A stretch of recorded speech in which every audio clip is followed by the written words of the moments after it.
দেখো ডাইরেক্ট চাউল দিয়ে দেখো কিরকম ভাবে তারা পাপড় গোনা বানায়। দেখো আমাদেরকে আজকে এই ভিডিওতে বিস্তারিত ভাবে দেখাবো, তোমরা ভিডিওটা লাস্ট অব্দি দেখতে থাকো। ডাইরেক্ট চাউল দিয়ে দেখো মানুষের কর্ম করে খাইতে গেলে বহুত ধরনের পথ আছে। দেখো খেতে হাল বাওয়া, যেটা পাওয়ার টিলার আমরা যেটা কই, যেটা ক্ষেত চাষ করে মানুষে দেখো বা হাল বায়, সেই পাওয়ার টিলারের মধ্যে দেখো এই পাপড় বানানোর মেশিনটা তারা ফিটিং করছে। দেখো কিরকম ভাবে তারা পাপড় বানায়, তোমরা দেখতে থাকো।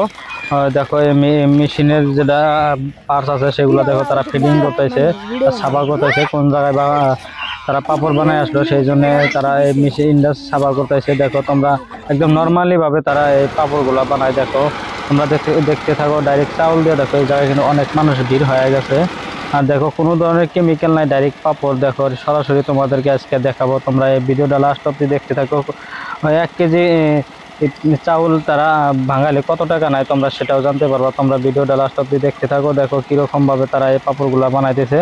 তোমরা ভিডিও তোমরা দেখো আর উপভোগ করো, লাইক কমেন্ট শেয়ার করো। দেখো কর্ম করে খাইতে গেলে বহুত ধরনের আছে, পথ আছে। আর কিছু মানুষ আছে কর্ম করে না খায়, তারা চুরি করে বা ডাকাতি করে। সেগুলা না করে তারা গাঁয়ে গাঁয়ে বা গ্রামে গ্রামে তারা যায়। দেখো এই পাওয়ার টিলারের মধ্যে তারা এই মেশিনটা ফিট করছে। দেখো এই যে চাউল দেখো ওর মধ্যে দেওয়া আছে 1 কেজি চাউল।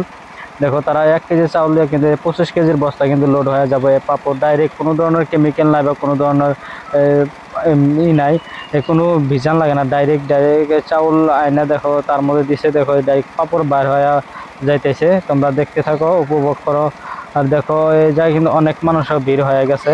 তারা ঘন্টায় কিন্তু 40 কেজি চাউল তারা পাপড় বানায় দিতে পারে। তোমরা দেখতে থাকো। দেখো এই যে অনেক জনে আসছে, আধা কেজি 1 কেজি করে আনছে। আর 1 কেজি চাউল ভাঙাতে তারা কিন্তু পাপড় বানাইতে তারা 40 টাকা করে নেয়। তাহলে অনুভব করো তো 40 কেজিতে কত টাকা তারা ইনকাম করে যাব।